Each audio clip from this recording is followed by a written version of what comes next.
এখন গন্ধরাজ লেবু পান্তা ভাতের মধ্যে নিয়ে নিচ্ছে। আজকে হচ্ছে শীতলা পুজো, তার জন্য পান্তা ভাত। ঠিক আছে, এই যে গন্ধরাজ লেবু যা সেন্ট বেরিয়েছে না, জবরদস্ত জবরদস্ত। সেই খাবার দেখো না। এর সাথে আছে হচ্ছে এই যে আলু ভাজা, কাঁচা পেঁয়াজ, এখানে আছে হচ্ছে আপনাদের কি বলে ডালের বড়া, এটা না ডালের বড়া, আর এখানে আছে পটল ভাজা, আর এখানে আছে আলু মাখা।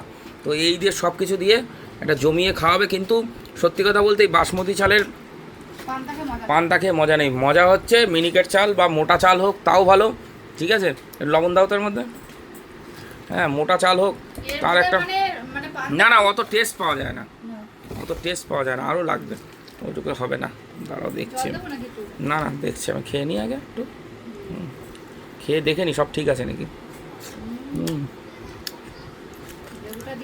লেবুটা দিয়েছি না, লেবুতে মজা এসছে। ঠিক আছে, ওইরকম চটকে মোটকে খাচ্ছি, কিছু মনে করবেন না। আর এদিকে আলু ভাজা, ঠিক আছে, কাঁচা লঙ্কা, আজকে কিন্তু জমে গেছে।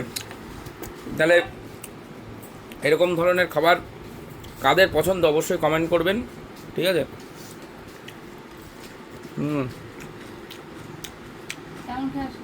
জমে গেছে পুরো। দাও।